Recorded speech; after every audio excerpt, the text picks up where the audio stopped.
सातव्या मुलीची सातवी मुलगी या मालिकेच्या आजच्या भागात आपण पाहणार आहोत. रुपालीला समजतं की आपल्याला एक नवीन शक्ती मिळाली आहे हे नेत्राला कळलंय आणि त्यामुळे मग ती मुद्दाम एका कागदावर सर्पलिपीमध्ये चुकीचा मंत्र लिहिते. तर दुसरीकडे नेत्रा अद्वैतची आणि शेखरची वाट बघत असते आणि थोड्याच वेळात ते दोघेजण हॉस्पिटलमधून घरी येतात. नेत्रा शेखरला विचारते की बाबा आता तुम्ही ठीक आहात ना, तुमच्या डोळ्याला काही दुखापत तर झाली नाही ना. आणि त्यावर शेखर सांगतो की नाही नेत्रा, आता मी ठीक आहे. तर नेत्रा डॉक्टर काय म्हणाले हे अद्वैतला विचारते आणि त्यावर अद्वैत सांगतो की बाबांच्या डोळ्याला कोणतीही जखम झाली नव्हती किंवा कोणतंही इन्फेक्शन झालं नव्हतं. अचानक रक्त कसं काय आलं हे डॉक्टरांना सुद्धा कळलं नाही, पण त्यांनी ड्रॉप दिला आहे. खरंच हे सगळं काही मेडिकल सायन्सच्या पलीकडचं आहे आणि आत्ता आपण हे ठामपणे सांगू शकतो की तो शब्द उच्चारल्यामुळेच बाबांना हा त्रास झाला. आणि मग नेत्रा शेखरला सांगते की बाबा यापुढे तो शब्द तुम्ही उच्चारायचा नाही आणि त्याचा विचारही करायचा नाही. त्यावर शेखर हो म्हणतो. तर नेत्रा त्याला सांगते की बाबा प्लीज तुम्ही स्वतःची काळजी घ्या आणि जर तुम्हाला काही त्रास होत असेल तर तो आम्हाला लगेच सांगा.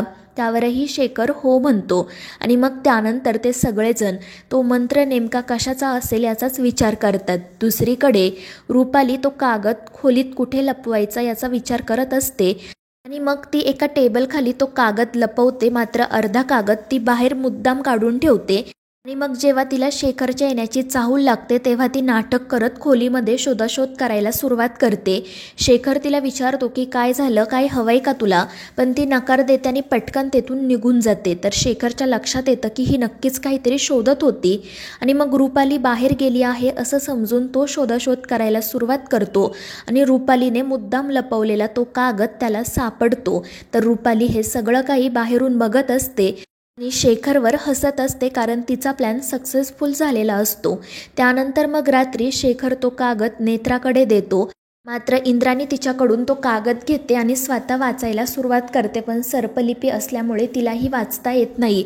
आणि मग अद्वैत तो कागद वाचू लागतो आणि त्याला त्या कागदावर सर्पलिपीत काय लिहिलं आहे हे कळतं आणि त्यात यक्षनाय हा शब्दसुद्धा असतो आणि त्याला आठवतं की जेव्हा बाबांनी हा शब्द उच्चारला होता तेव्हा काय झालं होतं.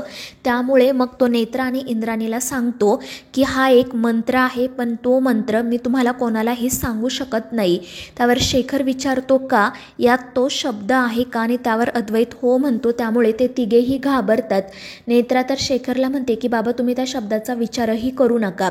तर इंद्राणी अद्वैतला सांगत असते की तू हा मंत्र आम्हाला सांगू नको, पण त्याचा नेमका अर्थ काय आहे ते तरी सांग. आणि त्यावर तो अद्वैत पुन्हा पुन्हा मंत्र वाचतो आणि इंद्राणी नेत्राला म्हणतो की कदाचित या मंत्राचा अर्थ असा आहे की मेंदूवर ताबा मिळवणे. आणि ते ऐकून त्या दोघींनाही धक्का बसतो. त्यांना असं वाटतं की विरोचकाला इतरांच्या मेंदूवर ताबा मिळवण्याची शक्ती प्राप्त झाली आहे. तर दुसरीकडे रुपाली हसतच स्वतःशी म्हणत असते की यांची मीटिंग सुरू आहे म्हटल्यावर माझा प्लॅन यशस्वी झाला असं म्हणायला हरकत नाही. आता हे सगळे बिंडोक त्या चुकीच्या मंत्राच्या मागे लागतील आणि मला माझी अस्थि कट्यार मिळवण्यासाठी वेळ मिळेल. तर दुसरीकडे नेत्रा, इंद्राणी, अद्वैत, शेखर त्या मंत्राचाच विचार करत असतात. खरंच विरोचकाला इतरांच्या मेंदूवर ताबा मिळवण्याची शक्ती प्राप्त झाली असेल का, हाच प्रश्न त्यांना पडलेला असतो. आणि मग त्यावेळी शेखर सांगतो की काल जेव्हा मी माझ्या खोलीत गेलो तेव्हा रुपाली मंत्र म्हणत होती, पण तेव्हा तर तिच्यासमोर कोणीही नव्हतं. म्हणजे वशीकरणाच्या वेळी ती माणसाच्या डोळ्यात बघून त्याला वश करायची, पण आत्ता असं काही नव्हतं. रुपाली एकटीच उभी होती. त्यामुळे ते सगळेच जण काळजीत पडतात. पण त्यानंतर इंद्राणीच्या लक्षात येतं. ती म्हणते की हे सगळं काही तुम्हाला विचित्र वाटत नाहीये का, म्हणजे रुपालीचा हा मंत्र लिहिलेला कागद हरवतो काय, तो शेखरला सापडतो काय, खरंच हे सगळं इतक्या सहज घडतंय का. आणि त्यामुळे ते सगळेच विचारात पडतात. तर दुसरीकडे रुपाली अस्थि कट्यार मिळवण्यासाठी इंद्राणीचं प्रतिबिंब तयार करायचं ठरवते आणि मग ती तो मंत्र म्हणायला सुरुवात करते. मात्र इंद्राणीचं प्रतिबिंब तयार करण्यासाठी तिने मंत्र म्हणता क्षणी सगळीकडे विजा चमकू लागतात. समुद्राला भरती येते, जोरदार पाऊस सुरू होतो आणि मग त्यानंतर रुपालीच्या समोर इंद्राणी उभी राहते. त्यामुळे रुपाली तर खूपच खुश होते आणि मग ती तिला सांगते की मला अस्थि कट्यार हवी आहे. मात्र तितक्यात नेत्रा त्या ठिकाणी येते आणि नेत्राला बघून रुपाली गप्प बसते. इंद्राणीसुद्धा नेत्राकडेच बघत असते आणि मग त्यानंतर लाईटसुद्धा येते. नेत्रा इंद्राणीला विचारत असते की आत्या तुम्ही इथे काय करताय? तर इंद्राणी म्हणते काही नाही, पाणी पिण्यासाठी आले होते आणि ती फ्रीजमधून बॉटल घेऊन तेथून जाण्यासाठी निघते. नेत्रासुद्धा तिच्या पाठोपाठ जाते, कारण ते इंद्राणीचं प्रतिबिंब नसून खरोखर इंद्राणीच असते आणि त्यामुळे रुपाली घाबरते.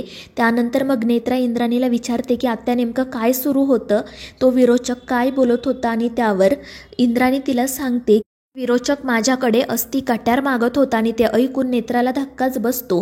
आणि मग इंद्राणी तिला सांगते की मी पाणी पिण्यासाठी चालले होते, तेवढ्यात मला विरोचक किचनमध्ये डोळे बंद करून काहीतरी पुटपुटताना दिसला. मात्र विजांचा आवाज होता, त्यामुळे तो नेमकं काय म्हणतोय ते मला कळलं नाही.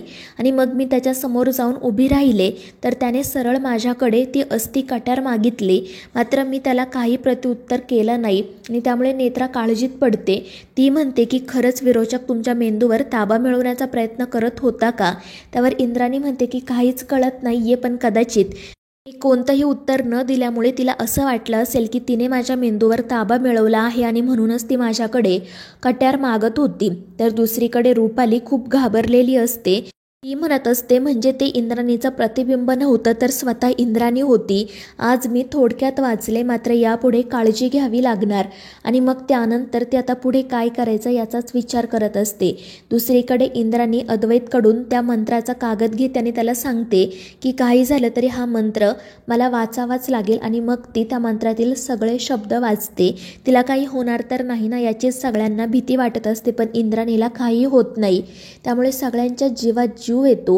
आणि मग त्यानंतर त्यांना असं वाटतं की हा नक्कीच रुपालीचा डाव असणार, आपल्याला वेगळ्याच गोष्टींमध्ये अडकवण्यासाठी. आणि मग पुढे काय करायचं याचाच ते विचार करत असतात. त्यांना असंही वाटत असतं की कदाचित रुपालीने फाल्गुनीच्या मेंदूवर ताबा मिळवला असेल आणि म्हणूनच फाल्गुनी गोंधळल्यासारखी वागतीये. मात्र इंद्राणीला सतत असं वाटत असतं की या सगळ्यामध्ये आपल्या हातून काहीतरी सुटत आहे, हे सगळं एवढं सहज सोपं नाहीये. तर मित्रांनो, या मालिकेच्या पुढील भागांच्या अपडेट्ससाठी आपल्या चॅनेलला सबस्क्राईब करा.